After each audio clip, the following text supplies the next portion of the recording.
বিশেষ অনুরোধ, আমাদের চ্যানেল বেঙ্গলি স্টোরি টেলারকে সাবস্ক্রাইব করুন। আপনাদের সহযোগিতা এবং ভালোবাসা আমাদের একান্ত কাম্য। ধন্যবাদ।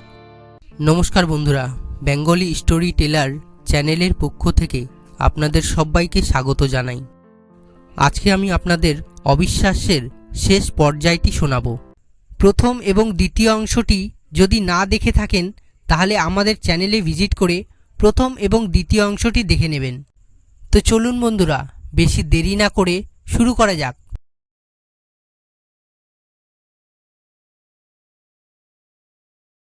যাকে ধরে আনা হয়েছিল সে ছিল তান্ত্রিক। 3rd ডিগ্রির কথা শুনেই তান্ত্রিক যেন কেমন হোঁচকচিয়ে গেল। মনে হলো 3rd ডিগ্রি কি সেটা ভালোভাবে ও জানে। রাতের অন্ধকারে কথাটা শুনেই বুঝে গেল যে অফিসার সম্ভবত এনকাউন্টারের কথা বলছে, তাই হাত জোর করে গড়গড় করে সব বলে গেল। সন্দীপের ভাই ছোটবেলায় যে এলাকায় কিডন্যাপ হয়েছিল সেখানকার কিডন্যাপারদের লিস্ট নিয়ে রাম সিংকে সঙ্গে নিয়ে পৌঁছালো সেই এলাকায়। ফোনে ওই এলাকার SHOর সাথে অ্যাপয়েন্টমেন্ট নিয়ে পৌঁছে গেল সেখানকার থানায়।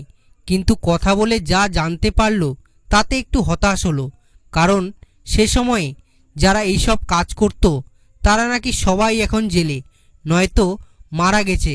তবে বেশ কিছু বাচ্চাকে ওদের কাছ থেকে উদ্ধার করেছিল পুলিশ এবং তাদের ওই এলাকার এক অনাথ আশ্রমে দিয়েছিল।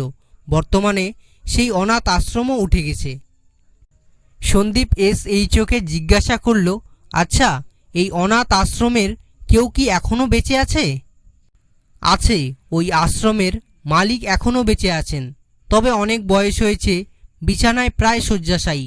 তবে আজকাল যেহেতু দিল্লি পুলিশ সিনিয়র সিটিজেন স্কিমের জন্য সিনিয়র সিটিজেনদের সাথে যোগাযোগ রাখে, তাই আমরাও ওনার সাথে যোগাযোগ রাখি। আমি আপনাকে ওনার ফোন নম্বর দিতে পারি, আপনি গিয়ে একবার কথা বলে দেখতে পারেন। সন্দীপ ফোন করে রাম সিংকে সাথে নিয়ে ভদ্রলোকের কাছে পৌঁছে গেল। ভদ্রলোকের নাম ধীমান দত্ত। গিয়ে দেখলেন ভদ্রলোক বিছানায় শুয়ে আছেন অসুস্থতার জন্য। সন্দীপকে দেখে কোনো রকমে উঠে বসলেন।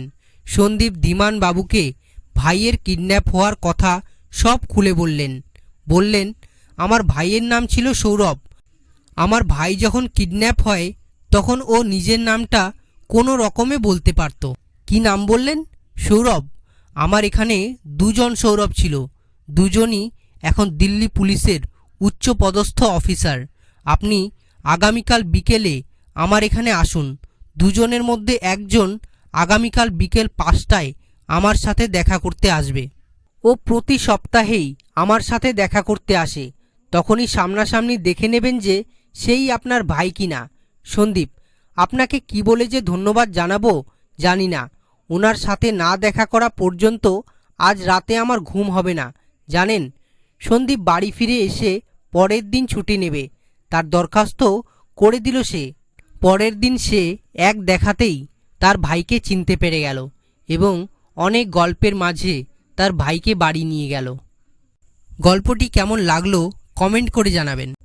ভিডিওটি প্রথম থেকে শেষ পর্যন্ত দেখার জন্য সবাইকে ধন্যবাদ।